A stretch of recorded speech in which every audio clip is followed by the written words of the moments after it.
This is Talk Business and Politics with Roby Brock. I'm Roby Brock. Welcome to today's edition of Talk Business and Politics Daily. Here are your top stories of the day. Governor Asa Hutchinson signed into law his $50.5 million tax cut today. The measure will provide tax relief to those making less than $21,000 a year.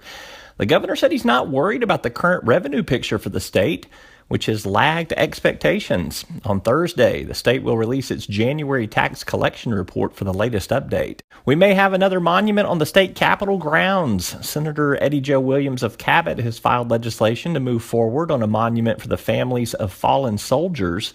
The monument will be known as the Gold Star Families Memorial. It would be on the west side of the Capitol between a parking lot and the Capitol Mall. Last but not least, Murphy USA reported earnings on Wednesday. The El Dorado-based gasoline and retail operator reported net income of $43.8 million compared to $66.7 million 1 year ago.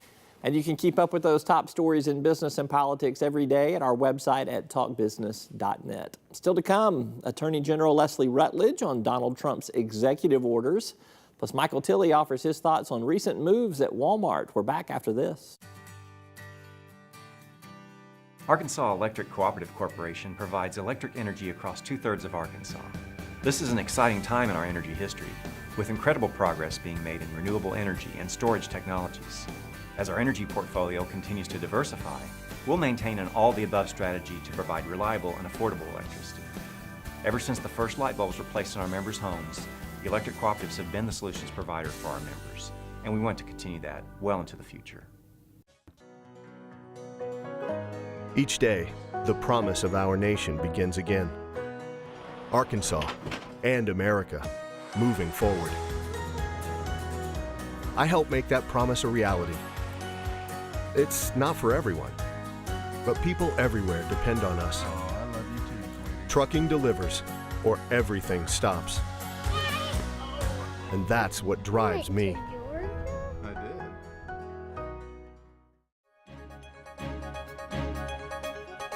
On Sunday, we aired our interview with Arkansas Attorney General Leslie Rutledge. She's been a critic of former President Barack Obama's executive actions.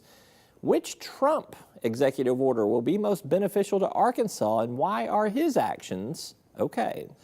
President Donald Trump wasting little time with executive actions, Keystone, TPP, there's a laundry list of things that he has already made some orders on. Which executive order do you think is going to have the most impact on Arkansas?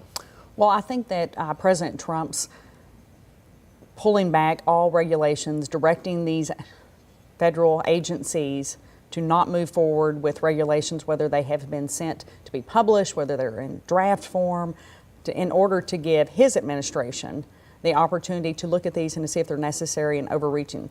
I've been on the lead on the critical habitat regulations, which would expand the definition of critical habitat, expand the definition, or rather expand the reach of federal government, and more lands in Arkansas would fall under that, and impacting all private property landowners and certainly our farmers and ranchers. The Farm Bureau has spoken out against it. We are part of a lawsuit, and we're actually leading a lawsuit on that issue, along with there are 18 states involved in it. Republicans have wailed against President Obama for using executive orders. Is this a sign of hypocrisy now that they're not crying foul that President Trump's using executive orders? Well, as the Attorney General, you are absolutely right. I was very upset anytime President Obama would use an executive order to go beyond the scope of the authority given to him as president. And basically, he was trying to stand in the place of Congress.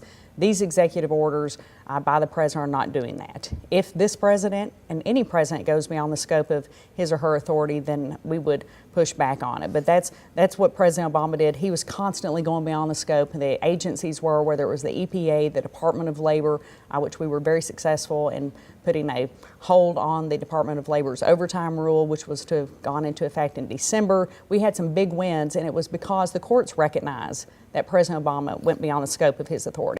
That's Arkansas Attorney General Leslie Rutledge. You can catch her full interview at talkbusiness.net. When we come back, Executive Editor Michael Tilley discusses the latest moves at Walmart. We're back after this. Circuits turn on the lights by making a connection, by closing the loop.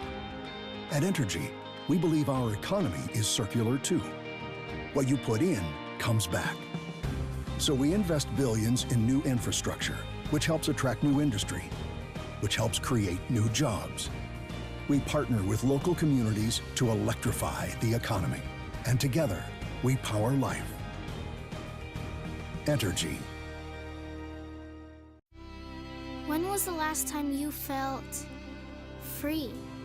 It's time to uncover that feeling again with the compassion of a cross and shield, accepted by over 90% of doctors and specialists, and the power of a card that opens doors in all 50 states, giving you the freedom to love, to dream, to dance like no one is watching. Arkansas Blue Cross and Blue Shield. Live fearless. Michael Tilley is the executive editor of Talk Business and Politics and the Northwest Arkansas Business Journal. He's been keeping up with the latest moves from Walmart as it makes some major changes in its corporate workforce. We've learned more about the corporate restructuring at Walmart, specifically as it replies to the retailer's replenishment division. Give us some details on that. Well, the replenishment, and this has been pretty critical. Walmart has announced around 1,000 job cuts in its corporate offices. Not all of those are in Bentonville, most of them are. But in the replenishment division, and really that's really for the suppliers, that's really where the rubber meets the road after they've got the contract with Walmart.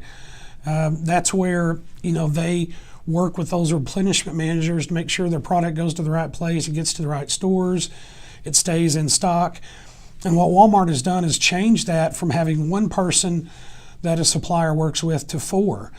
And so whether it depends on if you have inventory issues, product placement issues, supply chain issues, whatever it is, it will determine which of those managers you deal with.